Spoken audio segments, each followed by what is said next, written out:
Let me tell you, I'm for Phil Bryant and Billy Hughes. So to the extent that my personal bias in your judgment affects my observations, at least you know it at the front end, right?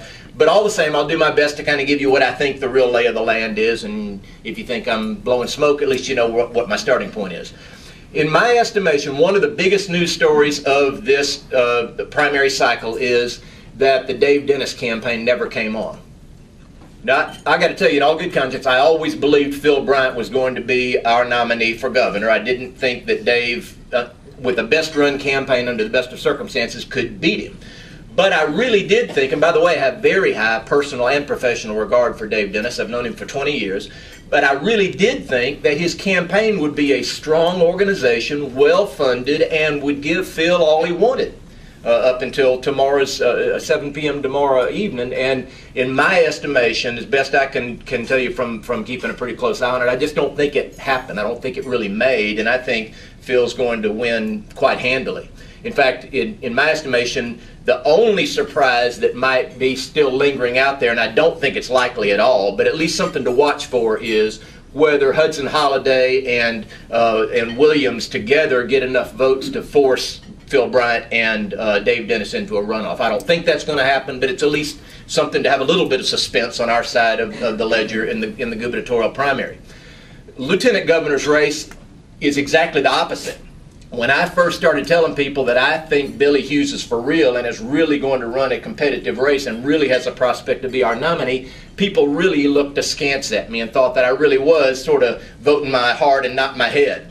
When I made that announcement. Well, I think most people today would agree that it has turned into a sure enough race. Now, even if you don't sort of know what the inside numbers are, and I don't, I'll tell you that straight up, most people would have to agree that it surely appears as though these two candidates have made a genuine race out of it, and I will tell you that the buzz makes me feel as though the momentum that Hughes has enjoyed in the last 2 weeks has brought him a long way really fast to make up a lot of ground. And the question, of course, tomorrow night is, has he come far enough, fast enough to actually get over the top? I don't know the answer to that. I hope so. I'm voting for him now. I'm telling everybody, I'm telling all y'all, please vote for him if you vote in the Republican primary.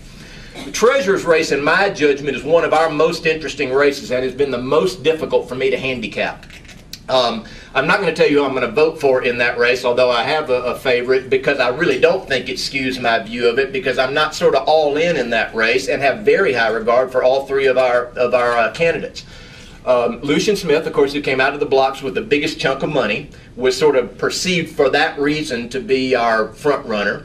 But both Lee Yancey's, senator from over in Rankin County, and Lynn Fitch, the current director of the State Personnel Board, are very strong and very credible candidates, and you can make a very easy case for any two of those three getting into a runoff, in my estimation. I will tell you that I think none of the three will be above the high 20s or low 30s, so it's going to be very tightly clumped, and any two of the three, in my estimation, could make it into a runoff. And I will also say, even though I have my personal favorite in the first go-around, I think the state's going to be well served, whoever ends up getting our nomination. And frankly, I'm very intrigued with the prospect of Lynn Fitch making it into a runoff, then having the prospect of surprising everybody. If my guess is right, and for example, she placed second in a first primary, surprised everybody and was nominated, then you have two women running for state treasurer, which is, in my judgment, a pretty cool thing. Also, I think it would be a cool thing for Republicans to have a female nominee on our statewide ticket, and it's possible they're going to have two. Because as you know, in the Ag Commissioner's race, we also have three pretty strong, credible candidates. Senator Cindy Hyde-Smith from down in Lincoln County, who is a cattleman or cattlewoman or whatever is the politically correct term to use. I don't think she would be offended if I called her a cattleman. In any event, she's genuinely a business person in the agricultural arena. And then Danny Reed, representative from up in northeast Mississippi, who, in my estimation, although a very strong and credible candidate, never, in my estimation, sort of got off the ground in terms of his campaign organization or activity. And then Max Phillips, who, as you know, has been on the ballot before and ran a very credible campaign previously. So my estimation is that Cindy Hyde-Smith and Max Phillips, probably because Danny Reed will have enough activity going on in North Mississippi to force them into a runoff. But that's my guess today, is that the two of them will make it into a runoff. That's all the primaries we have at the statewide level. The other big primary that's going on in the, at least in central Mississippi, of course, is for Transportation Commissioner. Dick Hall and my former colleague on the Madison County Board of Supervisors, Tim, just call me Elvis if you want to, Johnson. I don't want to.